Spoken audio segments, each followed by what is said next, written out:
The Legacy of Wisdom project gathers and publishes answers to many of humanity's most pressing questions from some of our most experienced and profound leaders.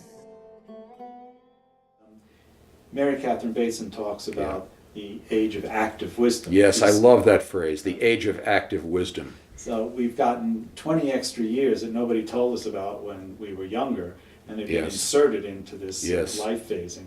And so what do we do with that? There are new ways of bringing together groups of living communities, so to speak. Can you talk a little bit, I have the question here, what lifestyles have you found interesting and worth investigating for those who wish to live more consciously or to try out other kinds of ways of taking these last years?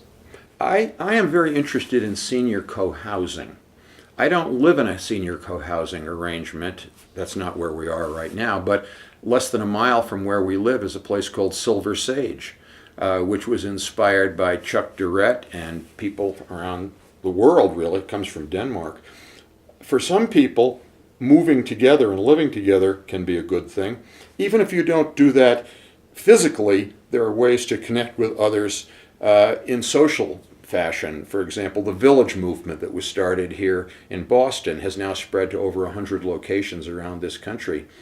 Those are examples of ways in which people can come together, can connect with each other, and that is the key, in my opinion, because, as I said before, we get by with a little help from our friends.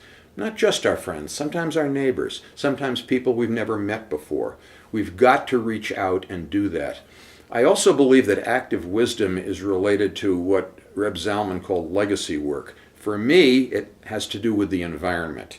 And I am very concerned about the world that we're going to be leaving to your daughter and to my son and daughter, both in their late 20s. That's the reason why I became, a couple of years ago, the board president of Gray is Green, the National Senior Conservation Corps. And our job is really to mobilize older folks, people like me, and people who are older than me, to be what Marty Knowlton, founder of Elder Hostel, called gatekeepers of the future. There's an old saying that a great society is one where the wise people plant trees under which they will never sit to enjoy the shade. Well, that is critical. Unless we who are old do that, we are failing in our obligation to future generations. To me, that's part of active wisdom. And hopefully, if we're been around the block a few times, we may know something about how to be helpful to people who are younger. That's why my own Encore career is helping, usually younger people, helping them with fundraising and marketing, because that's something I know something about. Okay, that's what I like to give to other people. It's not a job, I don't get paid for it, but there's nothing wrong with volunteerism. Quite the contrary. We need more of it. So you talked about an encore yes. period. What can you explain a little Well, bit the more? term encore career, encore period, is a term that was invented by my good friend Mark Friedman, who has created a whole institution, used to be called Civic Ventures, now it's called encore.org. And Mark, who I've known for more than 30 years, he's a fellow who realized early on that we had to reinvent purpose, as Richard Leider likes to call it, and Richard is exactly right about this. We need to reinvent purpose and contribution for people as they get older. So what Mark developed, and he's had some funding from major foundations to do this, is the Purpose Prize, in which he gives an award recognition for people over the age of 60 who've done something important to make the world better. And this idea of encore career is not limited to a small number of people. Everybody can have an encore career. It doesn't necessarily have to be, making the world better in a dramatic sense. My own father was a great example of this. He retired some years ago. He's no longer with us.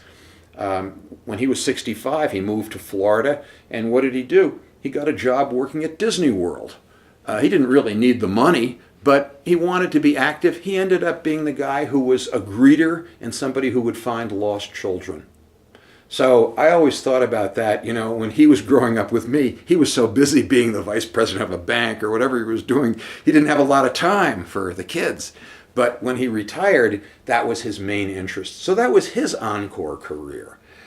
We'll have to find it in our own way. So that tied back to our original question about mission and fulfillment. Yes. That sort of tied the knot to the life space. That's always the question. That's the question every day, mission and fulfillment. Am I living up to my potential? Well, what is your potential? My potential when I graduated from college, your daughter's potential when entering graduate school, that's a different potential than the potential of somebody who's 40 or somebody who's 70. And we have to get our heads around that and think of it in different form. And by the way, it's true, and I know you've interviewed Ram Dass, who happens to be one of my heroes. He had a different potential after he had his stroke. People in hospice, like my friend who said to me, "Are you living up to your potential?" He had a different potential in hospice. People never lose their potential, even to the very last day of their life. I saw that in caregiving for Larry Morris.